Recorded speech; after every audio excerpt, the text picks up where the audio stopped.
Sabi ni Shari dyan, doon ako sa kulay blue. Kasi sobrang excited ko. Hindi ko alam kung saan ako tuloy magpapapicture. Sa pink ba o sa blue. Kasi ang ganda niya. Lively. Tapos ang laki pa ng lugar. Tapos ang daming tao. Ayan. Sumali na rin si Shari. Sobrang gulo. Ang gulo ko talaga dyan. Excited na excited ako. Ayan. Diba? Ang cute. Yan lang. Ang ganda ng beluga whale. As in super white. Pure na white. Tapos ang laki pa. Tingnan nyo naman. Ang ganda. Dami mga bata dyan. Oh. Amazing. Yan. Lilipat ulit siya. Ang sabi pala dyan is kasi may nag-a-announcer dyan eh. So, hindi ko masyadong naintindihan. In-explain ngayon ni ate. Ang sabi niya is every 200 seconds kumukuha siya ng oxygen. So, tumataas siya. And then, 200 seconds, then babalik ulit siya. Ganun yung tayo. Ayan, diver na yan. Naglilinis siya dyan. Sobrang taas nung aquarium. Tingin ko isang building. Sobrang taas niyan. And then, sari-saring isda ay mga nandyan. Colorful. Tsaka ang kapal ng salamin. Pinag-uusapan namin yan kung gaano pakapal yung salamin. Kasi sobra talagang laki at ang taas ng building. Pero ang ganda. Ang daming isda.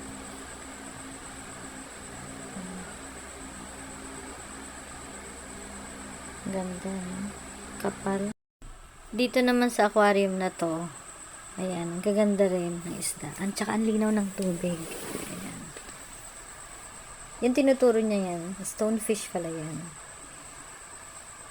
Ayan. Ang ganda. Lalo na tong dilaw na to. Sobrang ganda. Baka si Dory. Ang ganda, oh. Di ba? Ang cute. Ang ganda ng mga kulay. Tsaka ang linaw ng tubig. Ayan. Ayan. Stonefish pala yun. Ayan. First time ko rin makakita ng stonefish. Dalawa sila eh. Yan. Tsaka yung nasa likod. Ayan, nasa likod na yan. Tingnan mo naman, oh. Nangahalik pa siya. Diba ang ganda ng kulay? Dilaw.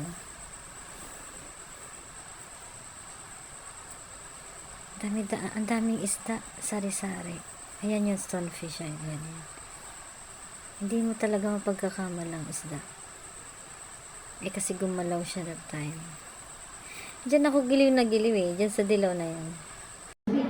带到这个台湾水馆的最后一站，新北地府就不盖了。不是的，是因为这里有那个大洋中，环境就是如此的单纯哦。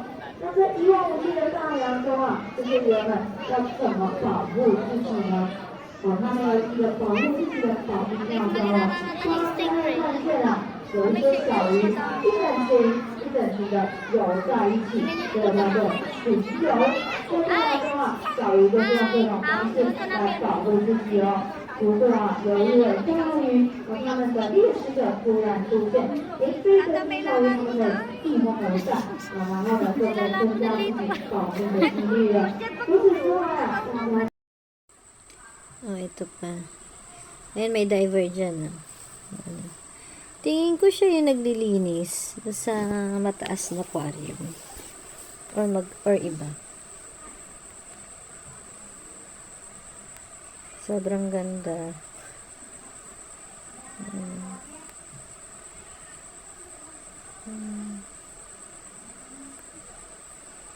Ang daming isda.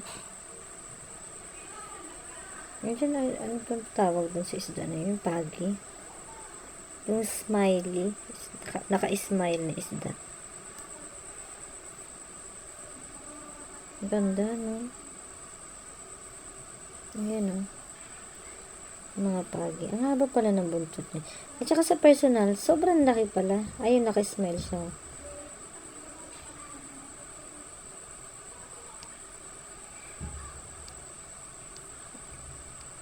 Parang isda din ang pinapakain eh. Diba? Ang ganda.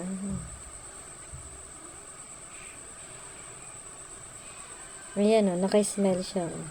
Ayan o, isda pinakain. Dito naman sa aquarium na to, eto talaga yata si Tori. Yung kulay dilaw. Ayan o, ang ganda. Tsaka yung dalawa na yan, ano siya, coral. Sabi ko, bakit gumagalaw? Yung pala, may buhay din pala ang coral. First time kong malaman din na may buhay pala ang coral. Akala ko yung mga nabibili lang sa store, sa shop, pang display. Yung pala, may sarili din siyang buhay. Hi, Dory! Ang ganda. Ang ganda ng kulay. Tsaka ang linis ng tubig. Malinis talaga. Ayan. Ang laki ng coral. Ang ganda. Ito naman, sa last part na yan eh. Sa souvenir shop. Yan. Namili kami ng mga souvenir.